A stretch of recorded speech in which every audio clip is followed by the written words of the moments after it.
हिंद दोस्तों, मैं Shubham Jain, my mission Udaipur. और जैसा कि हम हमारी वीडियो में चर्चा करते हैं शॉर्ट ट्रिक्स के बारे में, तो आज मैं फिर लेकर आया हूं आपके लिए एक ऐसी शॉर्ट ट्रिक जो हमारे कोर्स से रिलेटेड तो है, एग्जाम में प्रश्न तो आते ही आते हैं, प्लस वो हमारे दैनिक जीवन से भी संबंधित है।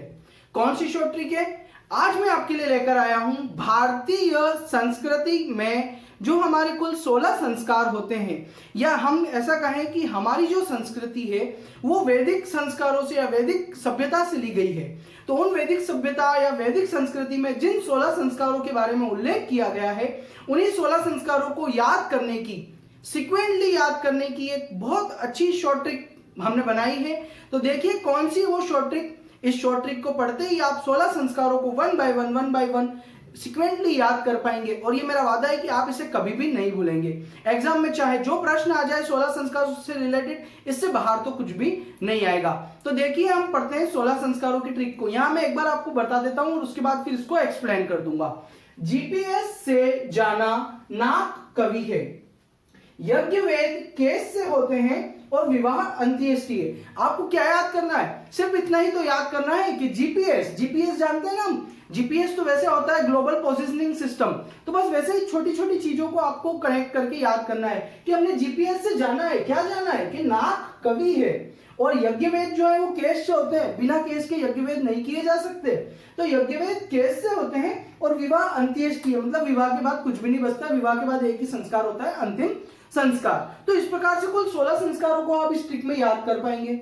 अब ये वो 16 संस्कार हैं जो एक व्यक्ति के जन्म के पूर्व से लगाकर उसकी मृत्यु के बाद तक संपन्न किए जाते हैं। हमारी भारतीय संस्कृति में इन्हीं 16 संस्कारों के बारे में उल्लेख किया जाता है। देखिए जानते हैं हम, जी से होता है गर्भाधान संस्कार, यह सबसे पहला संस्कार होता है। दूसरा होता है पुंसवन संस्कार, और तीसरा होता है सीमांतोन्नयन संस्कार।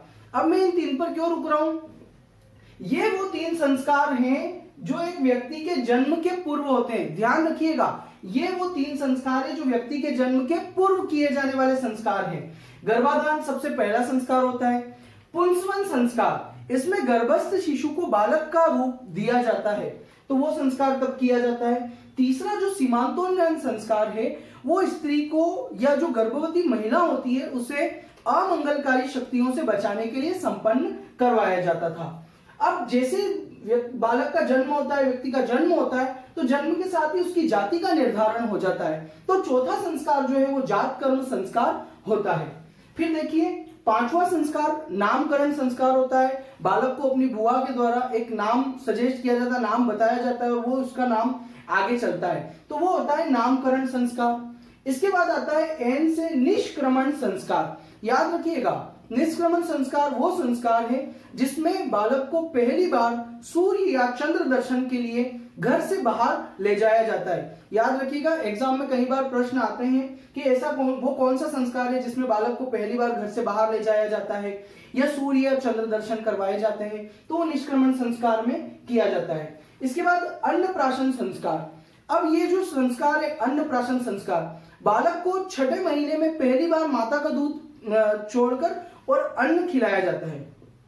ये तो हम लोग सब जानते ही हैं कि जो बालक होता है, जो बच्चा होता है, उसको 6 महीने तक सिर्फ माता का दूध ही दिया जाता है।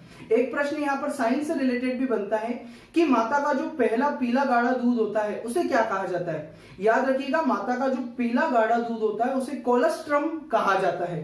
तो यहाँ हम बात कर रहे हैं छठे मास में पहली बार अन्न खिलाया जाता है, तो वो होता है अन्नप्राशन संस्कार। इसके बाद हम बात करते हैं सी से आता है चूड़ाकरण। चूड़ाकरण इसको बोलते हैं, जड़ूलिया इसको बोलते हैं, मुंडन संस्कार इसको बोलते हैं, लटरिया इसको बोलते हैं। इसके कई सारे अलग अलग नाम हमको देखने को मिलते हैं। ध्यान रखिएगा, जड़ूला, मुंडन, लटरिया और चूड़ाकरण जो है इस संस्कार के नाम है। इसमें पहले वर्ष, तीसरे वर्ष, 5वें वर्ष या 7वें वर्ष में बालक की चूड़ा यानी चोटी वो रखकर और बाकी सारे बाल मुंडवा दिए जाते हैं। यस, नेक्स्ट आता है हमारा कर्णभेद। कर्णभेद, बालक की जब पहली बार कान छिदाए जाते हैं तो उसे कर्णभेद संस्कार में किया जाता है। इसके बाद आता है विद्यारंभ। जब बालक की पहली शिक्षा घर पर दी जाती है, उसे जब सामान्य वस्तु स्थिति का ज्ञान करवाया जाता है, तो वो होता है विद्यारंभ संस्कार। इस प्रकार जो हम पहली लाइन को देखते हैं, इस पहली लाइन में हमारे 10 संस्कार पूर्ण होते हैं। दूसरी लाइन में हम पढ़ते हैं यज्ञ वेद केस से होते हैं, यज्ञ वेद केस से होते हैं। दूसरी लाइन में हमारे 4 संस्कार होंगे। देखिए यज्ञ से यज्ञोपवीत संस्कार, इसको जनेऊ धारण संस्कार भी कहा जाता है। जी, जनेऊ धारण या यज्ञोपवीत संस्कार। अब ये बहुत इंपॉर्टेंट है, इस पे कई बार एग्जाम में प्रश्न बनते हैं। तो ये क्या होता है भाई, इस संस्कार को किए जाने के बाद जो बालक होता है वो द्विज कहलाता है। द्विज यानी दोबारा जन्मा हुआ। प्लस यज्ञोपवीत या जनेऊ धारण का सबसे उत्तम दिन कौन सा माना जाता है, तो याद रखिए रक्षाबंधन का जो दिन होता है वो इस संस्कार के लिए सबसे उपयुक्त दिन माना जाता है। रक्षाबंधन कब आती है, श्रावण पूर्णिमा को, इसे नारियल पूर्णिमा भी कहा जाता है। तो ये जो दिन होता है वो यज्ञोपवीत या जनेऊ धारण संस्कार के लिए सबसे उत्तम दिन माना जाता है। हमारी वैदिक संस्कृति के अनुसार जो हमारे प्रथम 3 वर्ण है, ब्राह्मण, क्षत्रिय और वैश्य, इन तीनों वर्णों को जनेऊ धारण करने का अधिकार है। वैदिक सभ्यता अनुसार शूद्र यानी चतुर्थ वर्ण को जो है जनेऊ धारण करने का अधिकार प्रदान नहीं किया गया है। अब ब्राह्मण बालक को 8वें वर्ष में, क्षत्रिय को 11वें वर्ष में और वैश्य जो होता है उसे 12वें वर्ष में जनेऊ धारण करने का अधिकार दिया गया है। कई बार एग्जाम में प्रश्न पूछ लिया जाए, ब्राह्मण बालक को कितने वर्ष में जनेऊ धारण करवाया जाता है, 8वें वर्ष में, क्षत्रिय को 11वें वर्ष में और वैश्य को 12वें वर्ष में जनेऊ धारण करवाया जाता है। याद रखिएगा, बहुत इंपॉर्टेंट पॉइंट है, इस पे कई बार एग्जाम में प्रश्न भी आए हुए हैं। यस, इसके बाद हम चलते हैं वेदारंभ संस्कार। ये वेद की शिक्षा प्राप्त करने के लिए या हम कहें उच्च शिक्षा प्राप्त करने के लिए जब बालक गुरुकुल में गुरु के पास जाता है तब ये संस्कार करवाया जाता है। अब एग्जाम में प्रश्न इस तरीके से भी पूछा गया है कि जब बालक वेदारंभ के लिए जाता है उस समय कौन सा संस्कार किया जाता है, तो ये यज्ञोपवीत जनेऊ धारण संस्कार करवाया जाता है और इसके बाद फिर उसे वेदारंभ करने के लिए, वेदों की शिक्षा प्राप्त करने के लिए गुरुकुल में भेजा जाता था। यहाँ रहकर जो बालक है वो अपनी उच्च शिक्षा को प्राप्त करता है, गुरुओं के समीप रहकर ज्ञान को प्राप्त करता है। इसके बाद आता है केशांत या गोदान। इसी केशांत संस्कार का एक और नाम है गोदान संस्कार। गोदान से एक प्रश्न बनता है, याद रखिएगा, मुंशी प्रेमचंद की एक रचना भी है गोदान। केशांत, जब बालक 16 वर्ष का होता है तो लगभग उस 16 वर्ष की आयु तक उसके दाढ़ी मूंछों को पहली बार मुंडवाया जाता है, तो यह संस्कार कहलाता है केशांत या गोदान। तो अगर आपसे पूछ लिया जाए कि बालक के गुरुकुल में रहते हुए कौन सा संस्कार संपन्न करवाया जाता है, तो वो होता है केशांत। इसी का दूसरा नाम है गोदान संस्कार। इसके बाद स से आता है समावर्तन। समावर्तन संस्कार में क्या होता है, जब बालक अपनी वेदों की पढ़ाई पूर्ण कर लेता है फिर वो अपने गुरु को गुरु दक्षिणा देकर अपने गृह की ओर वापस लौटता है, यहां तक उसका ब्रह्मचर्य आश्रम चलता है।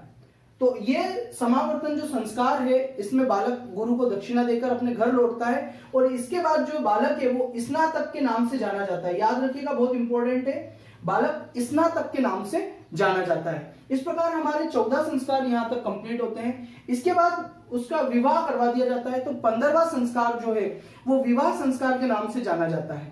अब विवाह संस्कार के साथ ही बालक जो है या जो व्यक्ति है वो गृहस्थ आश्रम में प्रवेश कर जाता है। ध्यान रखिएगा, गृहस्थ आश्रम में किस संस्कार के थ्रू प्रवेश करता है, तो विवाह संस्कार के थ्रू प्रवेश करता है। विवाह नाम की संस्था को स्थापित करने का श्रेय दीर्घतमा ऋषि को जाता है। और अंतिम संस्कार जो होता है 16वां संस्कार, वो अंत्येष्टि या अंतिम संस्कार होता है। तो बालक के जीवन के पूर्व से लगा के उसकी मृत्यु के बाद तक कुल 16 संस्कार होते हैं।